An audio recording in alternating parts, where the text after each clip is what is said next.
میں نہیں ایکسپیکٹ کری، یہ نہیں کہتی ہوں کہ ہر ایک کو ایسا فوراً ہی ہو جانا چاہیے، اسپیشلی بچے جو ہوتے ہیں، لیکن ہماری عمروں میں آ کے تھوڑی سی ان چیزوں سے ویسے بھی دوری ہو جاتی ہے، ان میں کوئی فن بھی نہیں اتنا لگ رہا ہوتا، بندہ کوشش کر رہا ہوتا ہے کہ زیادہ سے زیادہ ایک فیملی کے اندر رہنا پسند کرتا ہے زیادہ باہر پھرنے سے. اینڈ دین آئی نو سیما آپ سن رہی ہوگی تو I'm not talking about you تو لیکن anyway میں یہاں پہ ختم کر دیتی ہوں اس سے پہلے کہ سیما بعد میں مجھے فون کر کے ڈانٹنا شروع.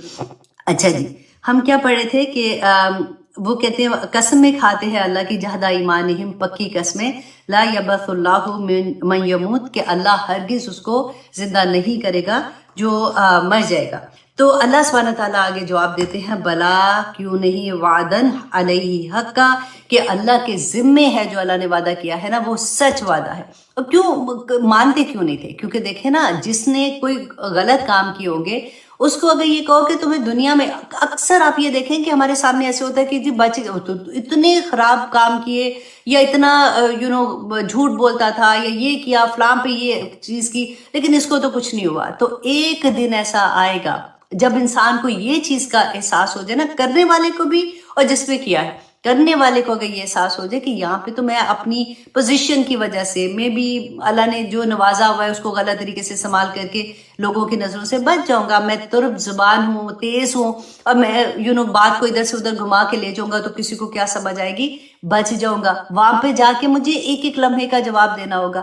تو انسان غلط کام کر ہی نہیں سکتا. اور جس پہ ظلم ہوتا ہے نا، اگر وہ یہ سمجھ لے، یہ پھر صبر کا مقام آ جاتا ہے کہ ٹھیک ہے آج میرے اوپر ظلم یہ بات کا ہوا ہے جو کہ میں نے نہیں کی ہے، میرے اوپر فار ایگزامپل ایسی بات آ گئی ہے، اپنی کوشش ضرور کرنی چاہیے اپنے آپ کو کلیئر کرے، لیکن فار ایگزامپل سامنے والا اتنا ایسے والا کہ آپ بے بس ہو رہے ہو، تو پھر کیا ہے کہ اللہ پہ کہ میرا اللہ سبحانہ تعالیٰ ایک دن میں قیامت کا دن آنا ہے، جواب تو دینا پڑے گا، تو پھر کوئی بات نہیں، میرے اگر کوئی گناہ ہوں گے یا میری کچھ کمیاں ہوں گی تو مجھے اس کی نیکیاں مل جائیں گی، تو انشاءاللہ شاید اسی وجہ سے میں جنت میں چلی جاؤں. تو دونوں طرح سے انسان پھر خیر میں رہ جاتا ہے. تو اللہ سبحانہ تعالیٰ فرماتے ہیں کہ اللہ کا وعدہ وَأَنْتَ الْحَقُّ وَوَعْدُكَ الْحَقُّ وَلِقَاؤُكَ الْحَقُّ وَقَوْلُكَ الْحَقُّ وَجَنَّتُ حَقٌّ وَالنَّارُ حَقٌّ. اتنی پیاری بات لگتی ہے کہ اللہ سبحانہ تعالیٰ کا تو ہر وعدہ ہی سچ ہے.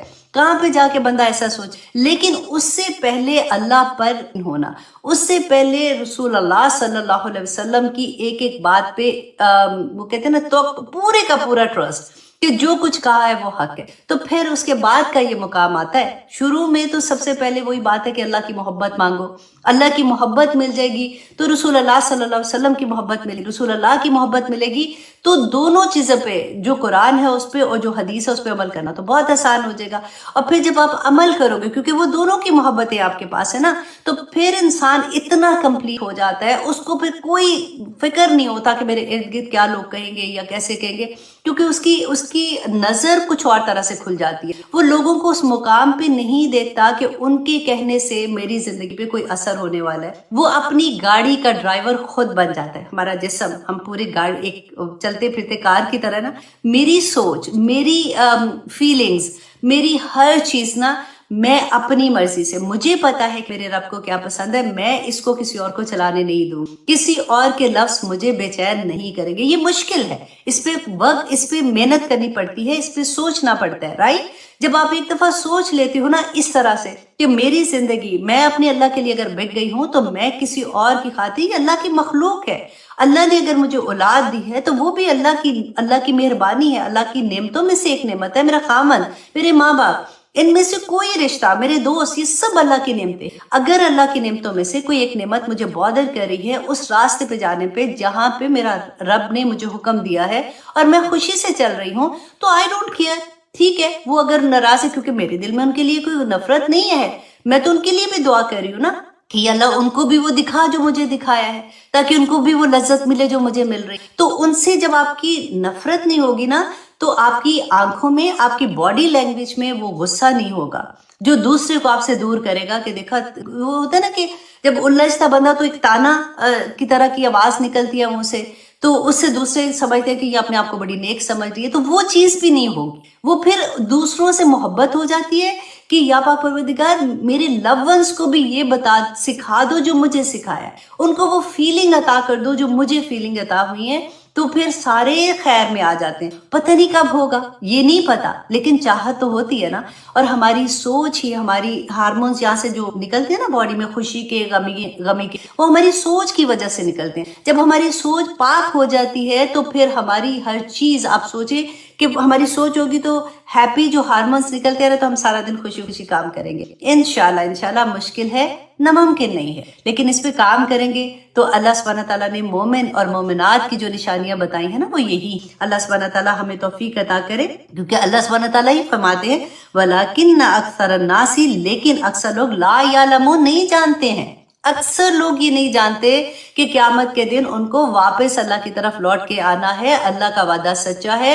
تمہارا ایک ایک لمحہ جو تم اس دنیا میں گزار رہے ہو، اللہ کے سامنے تمہیں اس کا جواب دینا ہے کہ تمہیں جس مقصد سے بھیجا تھا، تمہیں جس مقصد کے لیے ہائر کیا تھا. فار ایگزامپل، آپ جاب پہ ہائر ہوتے ہو تو باس تو پوچھے گا نا، اگر آپ نے پراپر کام نہیں کیا ہوگا، اگر آپ نے اپنی ٹائم لمٹ پہ اپنا جو بھی اس نے آپ کو کوئی اسائنمنٹ دیا ہوا تھا وہ آپ نے کمپلیٹ نہیں کیا، تو پوچھے گا نا کہ یہ کیوں نہیں کیا.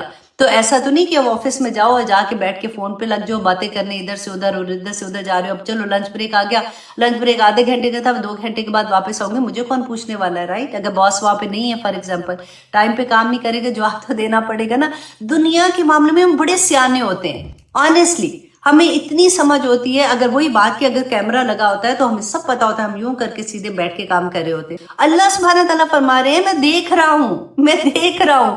ہمیں اس کا یقین کوئی نہیں اتنا ہوتا پکا کہ اللہ سبحانہ تعالیٰ بار بار بھولتے ہیں، پھر کوئی غلط کام کرتے ہیں تو بھی یاد ہے اللہ سبحانہ تعالیٰ از واچنگ بھی، پھر سے کچھ نہ صحیح کام کر لو. تو وہی بات کہ اللہ سبحانہ تعالیٰ ہمیں اپنی محبت عطا کر دے. آمین ثم آمین.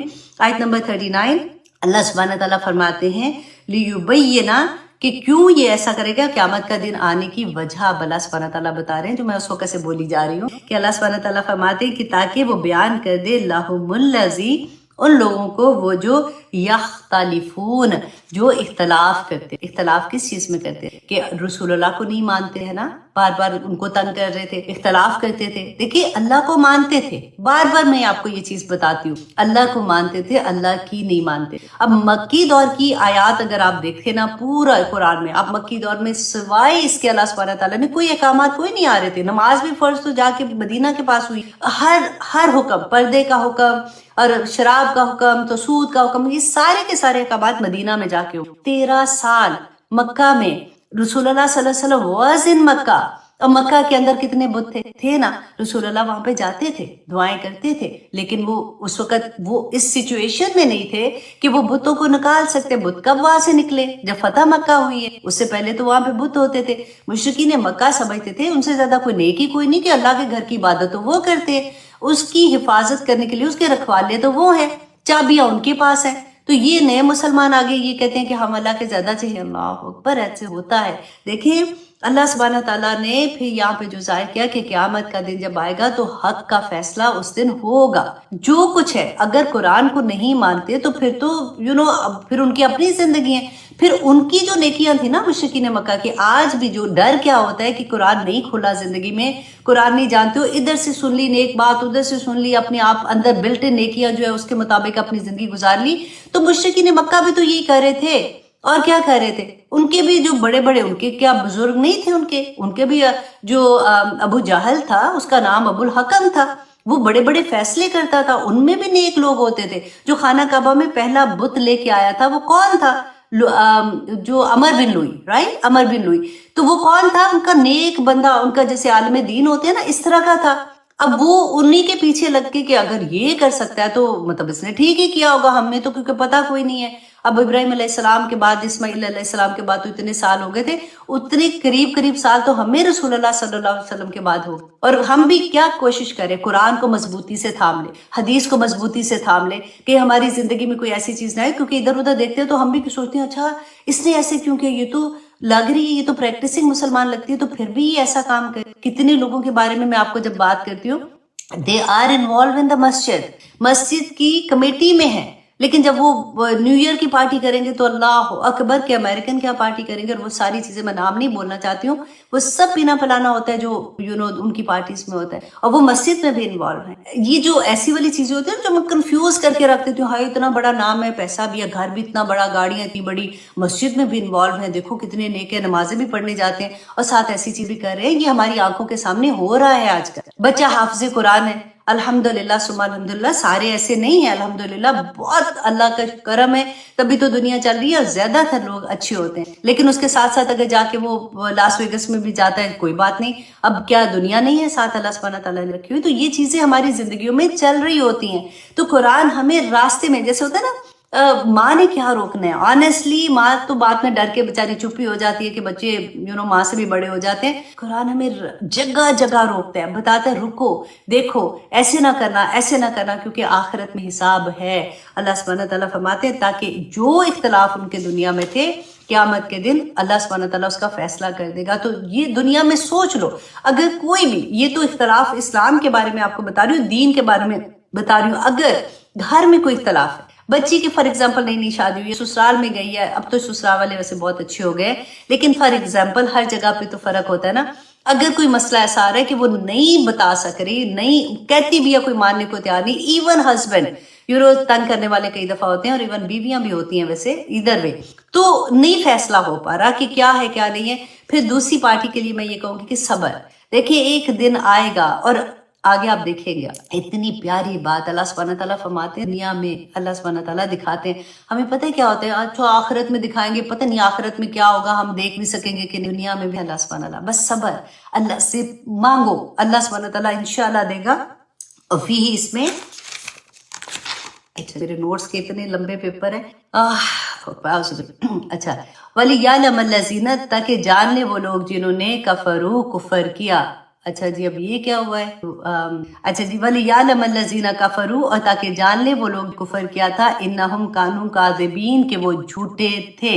تو اللہ سبحانہ تعالیٰ انشاءاللہ قیامت کے دن سب فیصلے کر دیں گے کہ کون سچا تھا، کون جھوٹا تھا، قیامت کے دن سب کچھ بینہ نظر آ جائے گا۔ اکثر لوگ یہ کہتے ہیں کہ کہ قیامت کے دن کوئی کسی کو نہیں پہچانے گا، تو پھر کیا کوئی پہچانے گا؟ تو میں کہتی ہوں ہاں پہچانے گا، بالکل پہچانے گا، کیونکہ دیکھیں کئی دفعہ ہوتا ہے نا کہ ایک چیز آپ بیان کی جاتی ہے کہ قیامت کے دن کوئی اتنی افراتفری ہوگی اور اتنی دہشت ہوگی، کوئی کسی کو نہیں پہچانے گا، وہ فرق طرح کی بات کو ایکسپلین کیا گیا ہوتا ہے۔ اب یہاں پہ دیکھیں اس دن مطلب پہچاننے کا یہ ہوگا کہ اگر کوئی نیکی لینے آ رہا ہے تو کسی کو نہیں دے گا، وہ کہے گا کہ میں تو خود ابھی امتحان میں پھنسا ہوں، میں پاس تو ابھی مجھے نہیں پتا میں نے پاس ہونا ہے کہ نہیں۔ لیکن جہاں پہ اللہ سبحانہ تعالیٰ نے فرمایا کہ نامہ اعمال دائیں ہاتھ میں آئیں گے جن کے نیک عمل ہوں، اب دیکھیں شروع سے ہی آپ دیکھیں کہ قبر سے لے کے اب جان نکلنے سے لے کے، فار ایگزامپل ہم اس وقت ہم اس دنیا سے جا رہے ہوتے ہیں، وہاں پہ سے لے کے تو پتہ چلنا شروع ہو جاتا ہے، جان لینے جو فرشتے آتے ہیں، اگر نیک روح ہے تو پیارے کپڑوں میں اور تسلیاں دیتے ہوئے فرشتے، اگر بری ہیں تو پھر وہ مارتے ہیں اور کہتے ہیں نکلو اس جسم سے، تم خبیث روح ہو اور تم نے یہ کچھ کیا، تو وہاں سے پتہ چل جاتا ہے۔ پھر قبر کے اندر جا کے جنت کی کھڑکی کھلتی ہے یا دوزخ کی طرف کی کھل جاتی ہے، پتہ چل جاتا ہے۔ پھر امتحان میں پھر جو ہم نے پل صراط سے گزرنا ہے ادھر پتہ چل جاتا ہے، نور انسان کے ساتھ ہوگا، اللہ سبحانہ تعالیٰ نے فرمایا نا کہ نور جو انسان کے اعمال کا نور ہوگا، اب جیسے اعمال ہوں گے ویسا نور ہوگا، پل صراط پر پار کرنا کوئی آسان ہے۔ اس کے بعد امتحان، کمرہ امتحان میں پھر پہنچ جائیں گے، وہاں پہ نامہ اعمال اگر دائیں ہاتھ میں آئیں گے تو پاس ہو جائیں گے، بائیں میں آئیں گے تو فیل ہونے والی بات ہے، ابھی امتحان کوئی نہیں ہوا، ابھی تو اللہ کے پاس بھی نہیں گئے، پیچھے سے ہی یہ سارا کچھ ہو رہا ہے۔ تو اس میں اللہ سبحانہ تعالیٰ نے 30 پارے میں کیا کہا ہے کہ جن کا نامہ اعمال دائیں ہاتھ میں آئے گا وہ خوشی سے چھلانگے لگاتے لگاتے اپنے گھر والوں کی طرف جائیں گے اور ان کو خوشخبری دیں گے کہ میں پاس ہو گیا، اور جن کے نامہ اعمال بائیں ہاتھ میں ہوں گے نعوذ باللہ، تو وہ اس وقت روئیں گے اور یہ کہیں گے کہ کاش کہ میں دنیا میں جب اپنے اہل، کیونکہ یہ آدمیوں کی بات ہو رہی تھی، کہ اپنے اہل کے پاس آتا تو مجھے یہ پتا ہوتا کہ میں مطلب اس میں میں مفہوم بتا دیتی ہوں کیونکہ لمبی سورہ ہے یہ، کہ جس میں وہ یہ کہتے ہیں کہ میں گھر آتا تھا تو میں تو چین سے سو جاتا تھا، میری بیوی میرے بچے کس حال میں باہر نکل رہے ہیں اللہ کے احکامات، کیونکہ وہ قوام تھا گھر کا، اس میں بنتا تھا کہ وہ یہ دیکھے کہ میرے گھر والے کیا کر رہے۔ دیکھیں تربیت ماں باپ دونوں کا کام ہے، لیکن قوام کی ایک اپنی ذمہ داری بھی ہے تو وہ وہاں پہ روئے گا اس بات کو دیکھ کے کہ میری وجہ سے میں نے اپنی فیملی کے ساتھ کیا کیا اور میں خود کس مصیبت میں پھنسا تھا. تھریت پارے میں پڑھ کے دیکھے گا, یہ سب کچھ ہے اس میں. اللہ سبحانہ تعالیٰ فرماتے ہیں انما کہ بے شک, اب یہاں پہ جواب اللہ سبحانہ تعالیٰ مشرکین کو دے رہے ہیں, انما قولنا, کہ ان کو یہ لگتا تھا نا کہ لوگ قیامت کیسے آئے گی, اتنا یہ جو میں آپ کو پورا حساب کتاب بتا لو, یہ ایسے اتنا مشکل کام, ہم اتنے سے تو ہم انسان ہیں, ایک ٹھا کر کے کوئی ڈراتا ہے تو ہم ڈر جاتے ہیں, تو کام یہاں سے گزر کے پھر آگے پہنچ رہے ہوں گے, پھر زندہ بھی رہ رہے ہوں گے, تب کیسے ہوگا. تو اللہ سبحانہ تعالیٰ بتاتے ہیں کہ یہ کرنا اللہ کے کوئی مشکل نہیں ہے. انما آتا ہے زور جب دینا ہوتا ہے نا کسی بات پہ, تو اس کے لیے آتا ہے بے شک قولنا, ہمارا کہنا ہمارا, لشیئن کسی, نکرا ہے کسی بھی چیز کا, جو چیز بھی آپ امیجن کر سکتے ہو نا, کسی چیز کا, اذا اردناہو, جب ہم اس کا ارادہ کرتے ہیں, ان نقولا, یہ کہ ہم کہتے ہیں, لہو کن, اس کو کہتے ہیں کہ کن, فیکون, تو وہ اللہ کے لیے کوئی مشکل. ایک کن پہ پوری دنیا میں جب سے آدم علیہ السلام سے لے کے آخری وقت تک کے ہر انسان کا نامہ اعمال نکل کے باہر آ جائے. ایک چپ ہمارے یہ لگی ہوئی انہوں کی وہ آئی آیت میں ہے نا, کہ ہر ایک انسان کا جو بھی نامہ اعمال ہے نا, کرامن کاتبین لکھ رہے ہیں نا, تو یہ سارا کچھ حاضر اس دن. تو ایک ایک چیز, زمین بولے گی, آسمان بولے گا, ہوائیں گواہی دیں گی, اور ہماری جلدیں, میں نے آپ کو یہ پہلے بھی بتایا تھا نا, یہ بولیں گی. اور قیامت کے دن اللہ سبحانہ تعالیٰ جب یہ کہیں گے تو انسان اپنی جلدوں کو خود کہے گا کہ تم میرے خلاف کیوں گواہی دے رہی, تم تو میری ہو نا. تو وہ کہیں گے کہ آج اللہ سبحانہ تعالیٰ نے ہمیں گویائی بخشی ہے, زبان بخشی ہے, تو ہم کیوں نہ بولیں, تم نے جو گناہ کیے دنیا میں, ہماری جلدیں بولیں گی. اللہ اکبر. تو اللہ سبحانہ تعالیٰ کہتے ہیں کہ میں تو ایک کن کہتا ہوں تو فیکون ہو جاتا ہے. والذین ہاجروا, اب آیت نمبر 41 میں اللہ سبحانہ تعالیٰ فرماتے ہیں وہ لوگ جنہوں نے ہجرت کی. کیسے ہجرت کی؟ اب ہجرت تو دیکھیں نا, پرندے بھی کرتے ہیں, ایک جگہ سے دوسری جگہ جاتے ہیں, انسان بھی ہجرت کرتے ہیں. میں پاکستان سے فار ایگزامپل امریکہ آئی ہوں, تو میں کیوں آئی ہوں, میرا مقصد کیا تھا؟ مین تو یہ ہے نا, ہجرت کرنا ہی صرف کافی نہیں ہے. والذین ہاجروا فی اللہ, اللہ کی خاطر, من بعد ما ظلموا, اس کے بعد کہ ان پر ظلم کیا گیا تھا. یہ کن کے بارے میں بات ہو رہی ہے کہ کسی بھی جگہ پہ, کسی بھی ملک میں جہاں پہ کوئی مسلمان رہتا ہے, اس کو یہ ہے کہ اسے ظلم کیا ہو رہا ہے, کہ اس کو اپنے عقیدے پہ قائم رہنا مشکل ہو رہا ہے, اس کو اپنی فرض جو ہے اس کو وہ پورے نہیں کرنے دیے جا رہے, اس کو نماز نہیں پڑھنے دی جاتی, اس کو حجاب نہیں لینے دیتے عورتوں کو, یا ان کی مسجدیں جلائی جا رہی ہیں, یہ اس طرح کی جو بھی چیزیں ہوتی ہیں. اور اس کی وجہ سے اللہ کی خاطر وہ جب ہجرت کرتے ہیں تو ان کے انعامات اللہ سبحانہ تعالیٰ یہاں پہ بتا رہے ہیں, وہ ان کے لیے نہیں ہے. جو ہم لوگ تو کیوں آئے, میاں میرے ابھی یونیورسٹی آف ہیوسٹن میں پڑھ رہے تھے, تو چلو جی میں ابھی آگے ادھر بہتر زندگی کے لیے آئے, رائٹ. تو یہ اس میں یہ والی چیز نہیں آتی ہے. یہ کوئی بھی اپنی جاب کی خاطر جاتا ہے یا کسی بھی طرح سے, تو ان کے لیے یہ نہیں ہے. ہجرت صرف اس لیے کہ اللہ کی خاطر کی ہو, اور اس وجہ سے کی ہو کہ جس جگہ پہ وہ رہتے تھے اور ان کے اوپر ظلم ہو رہا تھا. تو اللہ سبحانہ تعالیٰ فرماتے ہیں لَنُبَوِّئَنَّهُمْ, البتہ ضرور ٹھکانہ دیں گے انہیں, فی دنیا میں, حسنتاً, ان کو بہت اچھا ٹھکانہ اس دنیا میں دیں گے. اللہ کا یہ دیکھیے, ہجرت کوئی آسان نہیں ہوتی. آپ مشرکین مکہ کا, میں آئی تھنک یہ آیت پہلے کمپلیٹ کر لیتے ہیں. اللہ سبحانہ تعالیٰ فرماتے ہیں کہ ضرور دنیا میں بھی اس کا اجر دوں گا, وَلَأَجْرُ الْآخِرَةِ, اور یقیناً آخرت کا اجر اکبر سپرلیٹیو ڈگری, کہ اس سے بھی بہت زیادہ ہے.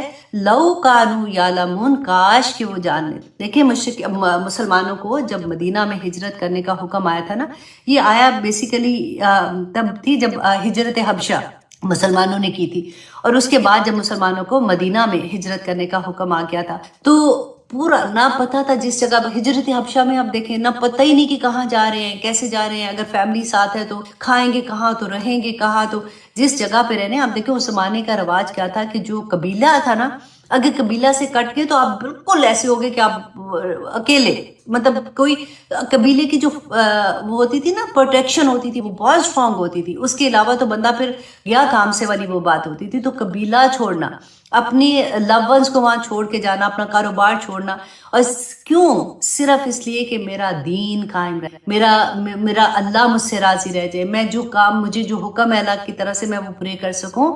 تو اس وجہ سے آپ دیکھیں جب لوگ اسلام لاتے تھے نا, تو ان کو کوئی ہار نہیں بنائے جاتے. ان کو یہ پتا ہوتا تھا کہ جیسے ہم اسلام کو پتا چل گیا کہ میں مسلمان ہوں تو اس کے بعد ظلم کی انتہا ہو جاتی. ذرا امیجن کرے تھوڑی دیر لیے کہ میں ایسی جگہ پہ ہوں جہاں پہ اگر لوگوں کو یہ پتہ لگ جاتا ہے کہ میں مسلمان ہوں تو وہ میرا گھر جلا دیں گے آ کے, اور اگر ان کو میرے بچوں کو ایسے کر دیں گے. اگر مجھے یہ پتہ لگے کہ میرا بچہ باہر نکل رہا ہے اور وہ کہتا ہے کہ آئی ڈونٹ کیئر, میں مسلمان ہوں, میں نے کلمہ پڑھا ہے, میں جا کے بتاؤں گا, تو آپ سوچیں کہ وہ ماں کا کیا حال. اور میں صرف آپ کو وہ فیل دینا چاہ رہی ہوں کہ آپ کو پتہ ہے کہ باہر لوگ مارنے کے لیے بیٹھے ہوں. اگر میری بیٹی گھر سے باہر نکلے گی یا بیٹا باہر نکلے گا تو وہ خوف کا عالم, آپ ذرا سوچئے کہ کیا ہوگا. وہاں پہ یہی ہو رہا تھا. غریب جو تھے نا, غریب مہاجرین کا لفظ آتا ہے کہ جو صحابی ایسے تھے جو غلام تھے, جب وہ اسلام قبول کرتے تھے, آپ سوچو غلام کی تو ویسی کوئی عزت کوئی نہیں تھی. اگر ان کو مار کے پھینک دیتے, کوئی قانون بھی ایسا نہیں تھا کہ کوئی پوچھتا کہ تو نے کیوں مارا ہے, میرا غلام ہے, میں جو مرضی کروں, یہ والا حال ہو. اور غلام جو جب زیادہ تر وہی شروع میں اسلام لائے. ان کے صہیب رومی کے بارے میں آپ کو تھوڑا سا یہاں پہ بتاؤں کہ وہ جب ہجرت کی تھی انہوں نے تو کیا کیا تھا. کہتے ہیں کہ ان کو رومی اس لیے کہتے تھے کہ بچے تھے جب ان کو اغوا کر لیا گیا تھا اور ان کو روم لے کے چلے گئے تھے, اس لیے ان کے ساتھ رومی کا لفظ آتا ہے. تو ان کو نا رسول اللہ صلی اللہ علیہ وسلم ان کو ابو یحییٰ کی کنیت دی تھی, تو اس لیے پکارا کرتے تھے. تو کہتے ہیں کہ یہ جب اسلام رسول اللہ صلی اللہ علیہ وسلم نے اعلان کیا نبوت کے لیے تو ہی واز دا فرسٹ 30, ان سے پہلے لوگ اسلام لائے تھے, یہ ان میں تھے جو اسلام لے کے آئے تھے. دیکھیں پہلے صرف 30 لوگ, ابھی حضرت یاسر جو تھے نا ان کو یہ اور وہ اکٹھے ایک ہی دن اسلام لائے تھے. تو 30 لوگ اب اسلام لا رہے ہیں, ابھی ظلم ہو رہا ہے, ابھی تو مسلمان کسی مطلب ہوتا ہے نا کہ کسی کھاتے میں نہیں آ رہے. اس میں اتنی جرأت کرنا کہ وہ اسلام لے کے آئے. اور کہتے ہیں کہ پھر اس کے بعد جب ہجرت کا حکم آ گیا نا مدینہ میں, تو مانا تھا جس میں یہ حکم آیا تھا کہ اگر تم کرتے ہو تو تم مسلمان ہی نہیں ہو. وجہ یہ تھی کہ مدینہ میں اب مسلمانوں کو طاقت کی ضرورت تھی نا, نمبر آف مسلمان کی ضرورت تھی, کیونکہ جنگوں کا سلسلہ شروع ہو رہا تھا. 13 سال میں ایک جنگ نہیں ہوئی, ایک لڑائی. آپ پوری سیرہ کھول کے دیکھ لے, کوئی چیز آپ کو یہ لگی, کیونکہ حضرت علی حضرت عمر سارے ادھر ہی تو تھے, اتنے بہادر تھے, کوئی 2 تھپڑ نہیں مار سکتے تھے کسی کو کہ تم کیوں ظلم کر رہے ہو, یہ کیوں مار رہے ہو. نہیں ہوا نا, کیونکہ اللہ کا حکم نہیں تھا. ابھی یہ تعداد میں تھوڑے تھے, اگر وہاں پہ لڑائی شروع ہو جاتی تو مار مور کے ان کو ختم کر دیتے, ہمتیں ٹوٹ جاتی. صبر صبر صبر صبر اگر دیکھنا نا تو 13 سال صحابہ کی زندگیاں دیکھیے. اور اب جب ان کو حکم آ گیا یہ مدینہ کی طرف ہجرت کر رہے ہیں تو راستے میں ان کو مشرکین مکہ نے روکی. انہوں نے کہا کہ تم کہاں جا رہے ہو, تو انہوں نے کہا میں مدینہ جا رہا ہوں. انہوں نے کہا تم تو یہاں سے نہیں جا سکتے ہو. تو صہیب رومی نے کہا کہ دیکھو مجھے جانے دو, اگر تم نے مجھے روکا تو میرے ہاتھ میں جتنے تیر ہیں نا, تمہیں یہ بات کا اندازہ ہے, بڑے زبردست تیر انداز تھے. انہوں نے کہا کہ تمہیں یہ پتہ ہے اس بات کا کہ میرا تیر کبھی خطا نہیں جاتا, تو میں اپنے تیروں سے لڑوں گا اور جب تک میرے پاس آخری تیر ہے میں اپنا دفاع کرتا رہوں گا, اور اگر تیر ختم ہو گئے تو میرے پاس جو تلوار ہے میں اس سے اپنا دفاع کروں گا. مطلب یہ تھا کہ تم سارے بھی مارے جاؤ گے. تو اگر تم مجھے جانے دو, اگر میری تمہیں دولت چاہیے تو نہیں. انہوں نے کہا کہ نہیں, ہم تمہیں کوئی یہاں سے چیز لے جانے نہیں دیں گے. تو انہوں نے کہا کہ ٹھیک ہے, اگر تم دولت کی وجہ سے کہہ رہے ہو تو میں تمہیں اگر یہ بتا دوں کہ وہ کہاں پہ ہے تو کیا تم مجھے چھوڑ دو گے. تو انہوں نے کہا ہاں. تو انہوں نے جب بتا دیا کہ اس زمانے میں کوئی بینک تو نہیں ہوتے تھے کہ فلاں بینک میں پڑی ہے. لوگ یوزلی کیا کرتے تھے, اپنی جو سونا ہوتا تھا, کیونکہ میں نے جیسے پہلے بتایا کہ روپے پیسے تو نہیں ہوتے تھے نا, سونا جو ہوتا تھا وہی, اسی سے ٹریڈنگ ہوتی یا وہی پیسہ ہوتا تھا. تو انہوں نے جب ان کو وہ کیا کہتے زمین کھود کے سم ٹائم اس کے اندر دبا دیتے تھے, اپنی بھی ایکسٹرا ایسی چیزیں ہوتی تھیں. تو اب وہاں پہ انہوں نے جب ان کو بتا دیا کہ اچھا میرا مال جو ہے وہ وہاں پہ ہے تو وہاں پہ جا کے تم لے لو, تو اس میرا پہ ان کو چھوڑا گیا. تو انہوں نے کہا کہ ٹھیک ہے اب تم جا سکتے. تو کہتے ہیں جب یہ مدینہ پہنچے نا تو صحابہ کو پتا تھا, ان کو خبر مل گئی ہوئی تھی کہ یہ آنے والے ہیں, تو ان کا انتظار کر رہے تھے. اتنے خوش ہوئے تو رسول اللہ صلی اللہ علیہ وسلم نے فرمایا کہ ابو یحییٰ تو نے تجارت میں نفع حاصل کر لیا. سورۃ بقرہ میں ان کے بارے میں آیا نازل ہو گئی. اللہ سبحانہ تعالیٰ نے فرمایا کہ لوگوں میں سے کچھ لوگ ایسے ہیں جو اللہ کی خاطر اپنی جانیں بیچ ڈالتے ہیں تاکہ اللہ کی خوشنودی حاصل کرے. سبحان اللہ, اللہ اکبر. دیکھیے اللہ سبحانہ تعالیٰ کی خاطر ہجرت کرے. اب سوچیں ذرا, اللہ کیا اپنے پاس رکھیں گے؟ کہتے ایک چھوٹی سی نیکی تم اللہ کی خاطر کرتے ہو نا, ابھی اس کا اجر تو آنے میں ٹائم لگے گا, رائٹ, لیکن اسی وقت آپ کے دل میں جو سکون ہے نا اس کی فیلنگ اللہ سبحانہ تعالیٰ دے دیتے ہیں. اللہ سبحانہ تعالیٰ کچھ ادھار نہیں. آپ اپنا وقت اللہ سبحانہ تعالیٰ کی خاطر، آپ اپنے پیسے، آپ اپنی کوئی بھی چیز آپ سوچیں کہ اللہ کی خاطر اگر آپ چھوڑتے ہو تو اللہ سبحانہ تعالیٰ کتنے خوش ہوتے ہوں گے اس پوری بات سے. جو ہجرت کی میں آپ کو بات بتا رہی ہوں، تو ہجرت گناہوں سے ہجرت کر کے اللہ کی طرف آنا. اگر ہمیں بری عادتیں تھیں ان کو چھوڑ کے اللہ کے احکامات کی طرف آنا، اس سے بڑی ہجرت کیا ہوگی کسی کے لیے. اللہ اکبر. اس کے بارے میں ایک اور مجھے بڑی پیاری بات لگی کہ رسول اللہ صلی اللہ علیہ وسلم نے فرمایا کہ فقراء مہاجر جو ہے نا، ان کو جنت میں جو عام لوگوں سے 40,000 سال پہلے وہ داخل ہو جائیں گے، یا 40 سال پہلے، سم تھنگ لائک دیٹ. اس کے علاوہ جو میں آپ کو مجھے اچھی لگی بات کہ رسول اللہ نے فرمایا کہ جب وہ اٹھیں گے نا، یہ کن کی بات ہو رہی ہے؟ فقراء مہاجرین. یہ وہ مہاجرین تھے جو فار ایگزامپل ابھی مدینہ آئے، جنگ بدر ہوئی، اس میں شہید ہو گئے. انہوں نے تو بھی اچھا وقت نہیں دیکھا، کیونکہ اللہ سبحانہ تعالیٰ نے فرمایا نا کہ دنیا میں بھی ملے گا. اور ہم نے دیکھا عبد الرحمن بن عوف کے بارے میں نے آپ کو بتایا کہ دنیا میں بھی اللہ سبحانہ تعالیٰ ان کو دیں گے اور آخرت میں بھی ان کو بے شمار اجر دیں گے. اب یہ وہ مہاجرین تھے جنہوں نے اچھا ٹائم تو مسلمانوں کا بھی دیکھا ہی نہیں تھا، وہ تو غربت میں ہی چلے گئے. تو اللہ سبحانہ تعالیٰ نے فرمایا کہ جب وہ قیامت کے اٹھیں گے تو ان کے چہرے سورج کی طرح جیسے روشن، نور پر نور روشن چہروں کے ساتھ اٹھیں گے، اور اللہ سبحانہ تعالیٰ پھر جو عطا ان کو کرے. تو ہجرت تو ہر طرح سے آپ سوچ لیں کہ کسی بھی اللہ کی خاطر ایک گناہ کو، ایک بری عادت کو آپ چھوڑتے ہیں. عادتیں چھوڑنا مشکل ہوتا، وڈرال ہوتے ہیں بندے کو، کہ اتنا عادت پڑ گئی ہوتی ہے نا. انسان کا جسم ہے، اس کو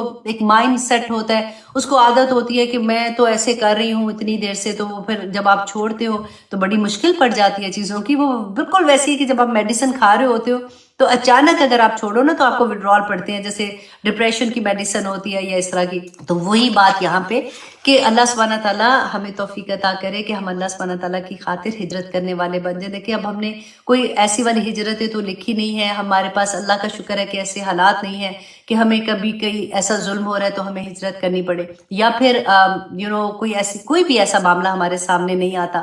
تو پھر ہم اتنا بڑا اجر ہمیں کیسے ملے اس دنیا میں بھی اور آخرت میں؟ تو وہ کیسے ہوگا کہ ہم اپنی وہ عادتیں جو اللہ کے احکامات کے خلاف تھی، جب ہماری زندگی میں قرآن کھل گیا، اللہ کے احکامات ہمارے سامنے آ گئے، تو ہم سمینا و اطعنا والے اور پھر ہم وہ انسان بن گئے کہ جنہوں نے اللہ سے یہ وعدہ کیا کہ ان اللہ اشتری من المؤمنین انفسهم واموالهم بان لهم الجنہ، کہ اللہ سبحانہ تعالیٰ میں نے اپنی جان، میں نے اپنا مال سب کچھ آپ کے لیے چھوڑ دیا. اللہ سبحانہ تعالیٰ میں تیری راہ میں لگا دیا، کیونکہ اللہ سبحانہ تعالیٰ انشاءاللہ پھر اس کا جو اجر عطا کرے. دیکھیں میں سوچی تھی عبد الرحمن بن عوف کا 50-50 رائٹ، 1.5% ہمیں زکوٰۃ دینی پڑتی ہے تو ہماری جان نکل جاتی ہے. ہم پھر تولنا، اتنے اس میں سٹون تھے تو اتنے یہ تھے تو یہ کیسے دے. ہاں زمین اگر لی ہوتی ہے تو اس پہ تو اتنے کویسچنز ہوتے ہیں. ایون زندگی کے ہم آخری ٹائم پہ ہو رہے ہوتے ہیں، اس میں بھی ہمارے ایمبیشن ہے کہ وہ تو زمین جو میں نے لی تھی تو کیا اس پہ بھی زکوٰۃ دوں؟ تو وہ کیسے اتنی مہنگی زمین ہو گئی؟ زمین مہنگی ہو گئی ہے، بڑی خوشی کی بات ہے، اس میں زکوٰۃ دینی ہے تو نہیں، وہ نہیں دے سکتے. تو پوچھیں آپ نے ارد گرد جو آپ کے محلے میں ہیں، جو مفتی ہیں، وہاں پہ بڑی بڑی جو مساجد ہیں وہاں پہ جو ہے ان سے پوچھیں، کیونکہ ہر چیز میں ان کی ڈیٹیل ڈفرینٹ ہوتی ہے. کچھ زمین ایسی ہے کہ اگر آپ نے اس لیے لی ہے کہ آپ نے اس پہ گھر بنانا ہے، یا 2 زمین لی تھی کہ اچھا اس کو بیچوں گی اور اس کے پیسوں سے اس پہ گھر بناؤں گی، تو اس پہ آئی تھنک زکوٰۃ نہیں ہوتی. کیونکہ ہم نا یہ زیادہ ڈھونڈنے بلکہ یہی ڈھونڈنے کی کوشش کرتے ہیں کہ کس پہ زکوٰۃ نہیں ہے. ہم نے کبھی یہ کوشش کی کہ کبھی ہم یہ دیکھیں کہ کس پہ زکوٰۃ ہے میں وہ دے دوں.